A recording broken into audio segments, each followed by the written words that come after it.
Cimoooooooo! What's going on, guys? It's Cimoooooooo. So today I'm bringing to you my top 5 competitive budget decks for the June 2020 format. You know, not everyone can afford cards like $100 copies of Eldlich the Golden Lord or Lightning Storm or any of these ridiculously expensive and frankly exorbitantly overpriced cards to play the Yu-Gi-Oh! Trading card game. But that doesn't mean you can't still compete if you want to play on a budget. So today I'm bringing to you 5 decks that you can build both main and extra deck for about $100 to $150 US, and that way you're still able to compete with the top decks and put up a fighting chance. Now, obviously it's still a little bit weird, you know, quarantine's still going on. Some locals are slowly starting to open back up, so that way if you are looking to get back into playing competitive Yu-Gi-Oh, you can pick up these decks now while they're cheap, and then if your locals does happen to open up, and if you're feeling comfortable to go out, you will be able to play on a reasonable budget. But if you guys are looking for a slightly different tournament experience, over at the Pro Play Tour, we've instituted our own ban list of only 3 cards differing from the June 2020 ban list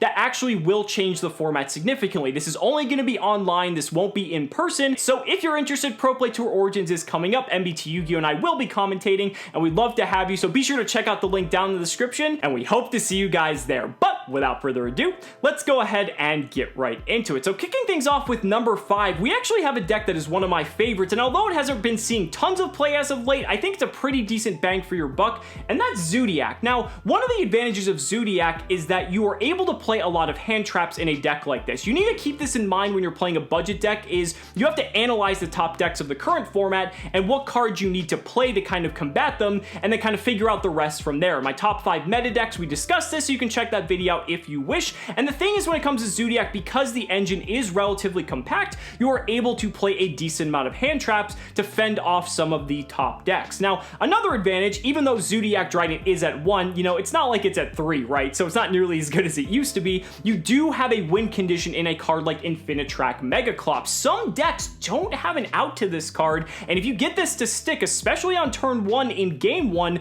you might just win right there on the spot, because without side decks in play, your opponent may not have an out. Zodiac's very good at controlling the board. Now that Pot of Avarice is at 3, you're able to just recycle pretty much your entire graveyard every single turn if you draw it. Since you can go into every single Zodiac Xyz every single turn, that's a pretty nice bonus there. So it's like you get to play 3 Pot of Greed in addition to playing stuff like Pot of Desires if you really want to. Another nice thing about Zodiac is that you can play this control game with the deck, because you can play cards like Goes in Match since they're all Earths, which is rather nice, and some decks actually have a difficult time dealing with a card like Goes in Match. So by slowing your opponent down playing your game, controlling the board with cards like Trident, and then going super offensive heavy with cards like Whiptail to just banish your opponent's threats at will, the deck isn't too bad. You can even play like Parallel Exceed in the deck too. I think that'd be really cool if you're looking for just even more fodder to go into some of your plays. Overall, the deck's not bad. You're not going to be seeing a ton of it, but I think definitely for the money, it's a pretty solid pick, and that's why I gave it my number 5 spot. But coming in at number 4, we have a deck that's actually a fairly reasonable budget option, considering it was one of the former best decks of the format, and that's Orcas. Yeah, Dingirsu was reprinted, and now this deck is fairly reasonable when it comes to price. There are some other expensive cards, but we'll talk about that in a little bit. I know you guys are thinking, I can't afford to play Girsu from Eternity Code. How do you expect me to play this deck? Just play Scrap Recycler. It's basically the same thing. If you play Recycler, then you get to play the Scrap cards, which are explosive going second, very good for board building going first. And you can also play the Machina cards from the Machina structure deck in addition to that, which can search Scrap Recycler, so that's pretty neat. So do remember that you do have some options here, especially considering decks like this have actually been seeing success. Now, when it comes to some of the more expensive cards here, for the price point of the deck, IP Masquerena might actually be able to be affordable for the budget that I've put for this video. So do keep an eye out. One of the other cards is Orchestrated Return. I think this is somewhere in the neighborhood of like $25 to $30. Like, that's just ridiculous. This card desperately needs a reprint, but nonetheless, I would say definitely prioritize the Masquerena if you can, and then maybe pick up like 1 Orchestrated Return. It gives you a nice upgrade path to work towards at the very least. The entirety of the deck is just very low rarity in general, and you don't really need too much to be able to just build a very basic Orcas deck that can actually pack a lot of punch, because Dingirsu is just such an unfair rare cards. So it's cool because then once you do have some more income coming in, you can upgrade, you can get all those copies of Return, you can get the Masquerade if you don't have it already, you can get those Gearsus one day. The deck is so cool, and honestly, I definitely think it's going to be around for a while. So for those reasons, that's why I gave Orcas my number 4 slot. Now coming in at number 3, we actually have a deck that was on my top 5 meta decks of the June 2020 format, and that's Dinosaur. Yeah, Dinosaur is pretty much all from the Dino Smashers Fury structure decks, so like you basically have a full deck just from that alone. Now obviously you do need some other cards in addition to that, but one of the big sells here is Ultimate Conductor Tyranno. I cannot talk this card up enough because this seems to be just like the ultimate answer to so many different problematic board states, and you just slam this guy on the field, he's just able to clear everything and pretty much does it very reasonably, and you're able to access it so freely because of its effect, because you have cards like Double Evolution Pill, which have been reprinted, so that card is not nearly as expensive as it used to be.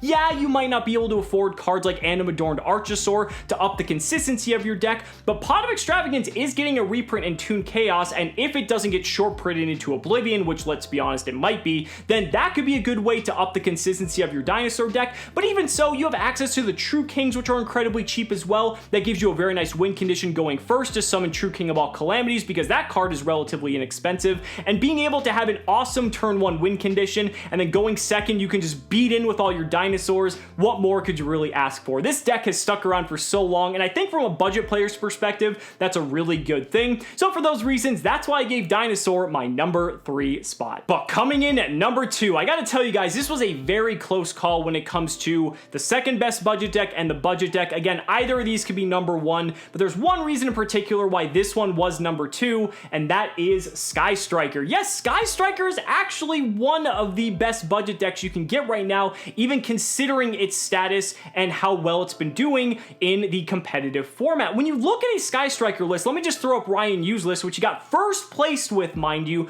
The only truly expensive cards in this list are what? You have the Ghost Mourner and Moonlit Chill, you have the Infinite Impermanences, and you have like the Access Code Talker. Everything else in this deck can be acquired for the price point that we set in this video, and I think that's amazing. You can find some substitutes here and there. Maybe you play like more Mystic Minds in the main deck, maybe you put some of the stuff from Ryan's side deck into the main deck, but there's definitely substitutions that can be made without really relinquishing much in terms of the power and the capability that Sky Striker has. Again, similar to what we talked about with Zodiac, this deck can play a ton of hand traps. That helps fend off the combo decks of the format, and that helps you compete at those top tables. But you also have the ability to just control the game with one of the grindiest decks of the format. We know Sky Striker is good at this. This is what it's done best for pretty much the last 2 years. The one thing holding it back from me putting this at number 1 is the fact that Access Code Talker is incredibly expensive. Now, if you are able to afford it,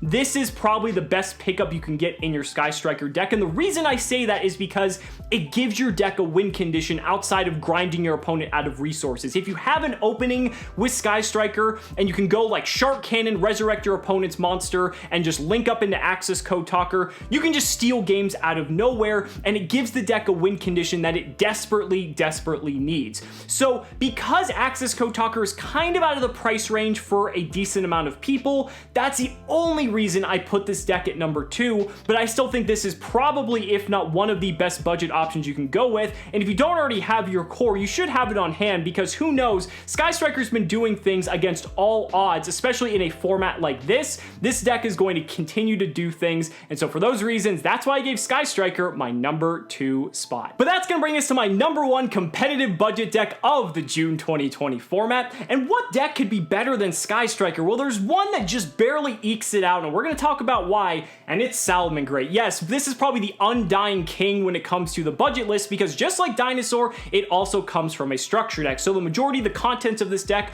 are from 3 structure decks, so you really don't have to worry too much about budget. Yes, you still do need other cards, but those are rather easily accessible. One thing you might consider is that, oh, how can I afford to play Salomon Great with cards like Sign Up Mining? Well, Sign Up Mining's been reprinted now, so now you don't have to worry about that, and this card is very affordable for anyone looking to pick this deck up. One of the nice things about this deck is that it can go toe-to-toe with the top decks and just obliterate any rogue decks it encounters, because it just has so many powerful tools to be able to handle those decks like Rage and Roar. The recursion this deck has is just unmatched. Parallel Exceed from Eternity code gives this deck just another layer of being able to just be very offensive as well. And when you look at Salomon Great versus Sky Striker, you know, Axis Code Talker is what comes to mind, because we've seen in Salomon Great lists as of late that they are playing this card as another win condition. You might think, just like Sky Striker, I can't really afford Axis Code Talker, but you can afford Zero Boros. Topologic Zero Boros is effectively a good and adequate replacement for